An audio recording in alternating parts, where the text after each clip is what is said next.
Hello, everyone. The cybersecurity is taken as inconvenience today, but now, with the high level of exposure of the technology and the highly motivated hackers, and it becomes the necessity now all the time. But the challenge here is many people doesn't know where to start with the cybersecurity. Even similar is the situation with the college and universities, whereas there is no dedicated curriculum. Keeping this in the view to help them, this tutorial is being designed for those who are new to the cybersecurity, and we will cover very high level aspects of the cybersecurity in this session. We will talk about the cybersecurity, why it is required, the cybersecurity properties, the cybersecurity threats, and the element of risk as part of it. So, what is cybersecurity? It is a process or the practice of protecting the assets from any threat, attack, or damage, or any unauthorized access. So, what is asset primarily here that we are trying to protect? It is something which has value to the particular organization. It could be data, it could be server, it could be information for the organization. So there are three key pillars for the robust cybersecurity implementation in any organization: people, process, and technology. So people, we need people who are well trained, aware of cybersecurity, new trends of the cybersecurity threats, professional skills, competencies in cybersecurity. We need its robust internal processes, policies, and the best practices to be implemented. We need technology, we need good tools and technical controls to prevent or to protect against any threat.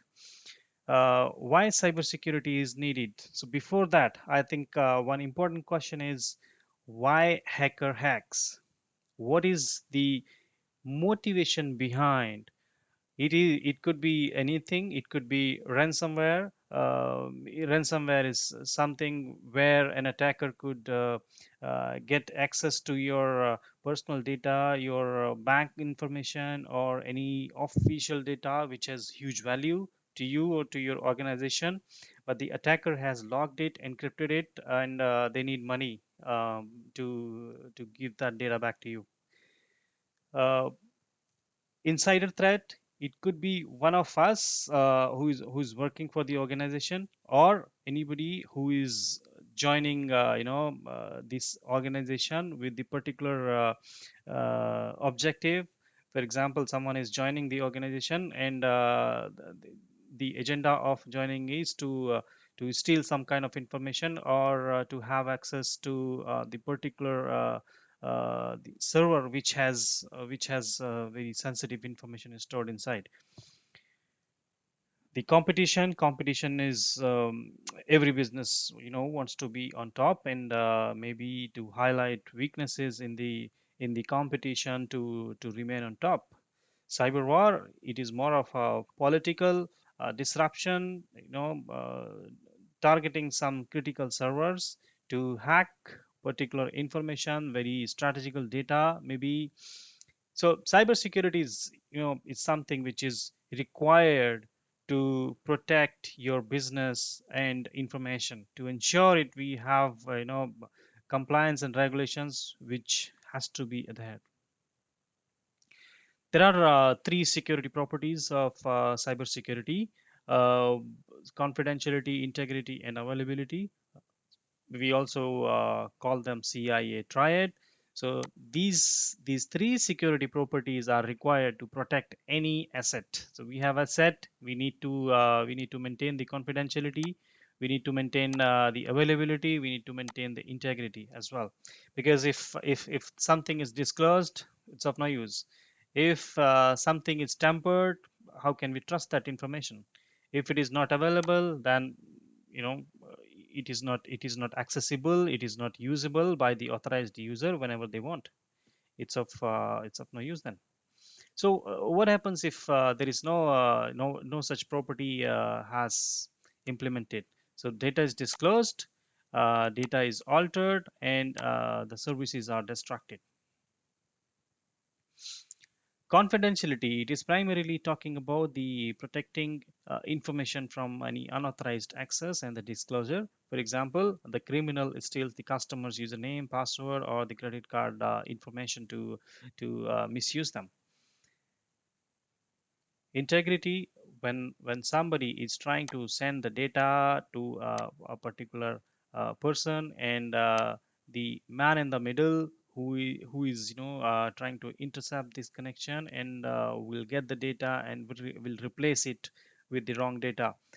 For example, if this guy is trying to send the payroll information, salary data, and if it is being changed, tampered in the middle, then it is not trustable, or even any internal product design, or anything information like that.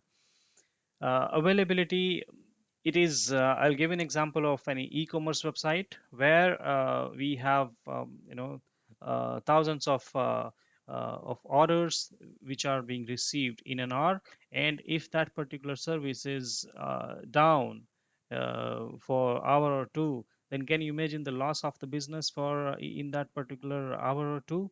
It is availability. Cybersecurity threats, phishing attack, ransomware, hacking, imposter scams. Let's take a look quickly on the phishing attack. It's a combination of the social engineering and the using some technical tricks uh, to send email, or with the a very crafted message which has several things inside that.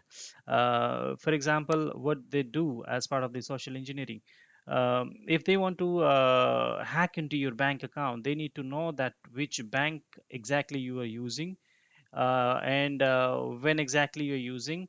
Okay, so if you are logged in into your bank account, and at the same time, at the same one email is coming to you, and if you click on that, they knows that you are already logged in into your bank account, and that message is crafted in a way that uh, once you click on that message, it will quickly transfer some amount, or do something which is not supposed to be done by you.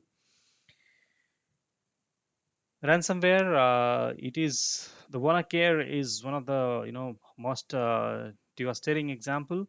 You know, it is the malicious software which has intent of encrypting the data which you need, and whenever you need it, it is not available to you. Okay, and to get it back, an attacker would ask for some money to release this data. Hacking is the trick to have access, unauthorized access to any system or information. Website attacks such as DDoS, distributed denial of services, access denied to the authorized user. It is one another thing. We have one authorized user who is supposed to access that particular service, but the hacker has blocked the access to that service.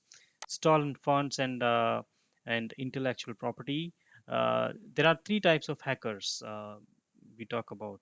Black hat, who has no permission, who has who need to work a lot, who need to collect a lot of data, a lot of information about the system, about the target system which he's trying to attack. White hat, they have permission to hack something. Sometimes they call the being called as ethical hackers. Gray hat, they don't have any permission, but their intent is not malicious. They do not intend to hack anything. If they found something, they will inform the owner of the system. Imposter scam, it is someone official email or call. It look like it is coming from the legitimate sender, and you will get into this trap, and you will end up losing some very important information to the attacker. For example, if you got a call from the bank, and they will ask you that your debit card or credit card is going to be expired today. Can you share your credit card or debit card information? So Sometimes people easily get into these traps, this kind of traps, and they end up losing the information. Elements of risk, important elements: threats, vulnerabilities, asset impact, and the likelihood. So any attack may have any vulnerability or threat will lead to a particular risk here, and this risk, this may have impact. For example, if this particular threat is exploiting the vulnerability in the system, then uh, it will lead to a risk. But what will be the impact, and what are the chances, it is likelihood that we talk about. To mitigate these risks, it is the security control that we have to add into the system, which will again affect the threat, um, so that this threat is not able to exploit this vulnerability at all, or not in an easy manner. So going back quickly, a quick recap. We talked about CIA, right? Confidentiality, which is really protecting the information, and no unauthorized access. Integrity, it is protecting the assets with the help of some technical controls like checksums, having uh, only the users who has permission on the file can only access uninterrupted power supplies, data backup, uh, backing up data to the external drives, having backup power supplies here, and data redundancy. So a quiz that you can try to attempt, the answer you can add into the comment section. So take a look. Thanks for watching. Comment for any specific tutorial that you want. Thank you so much. Have a good day.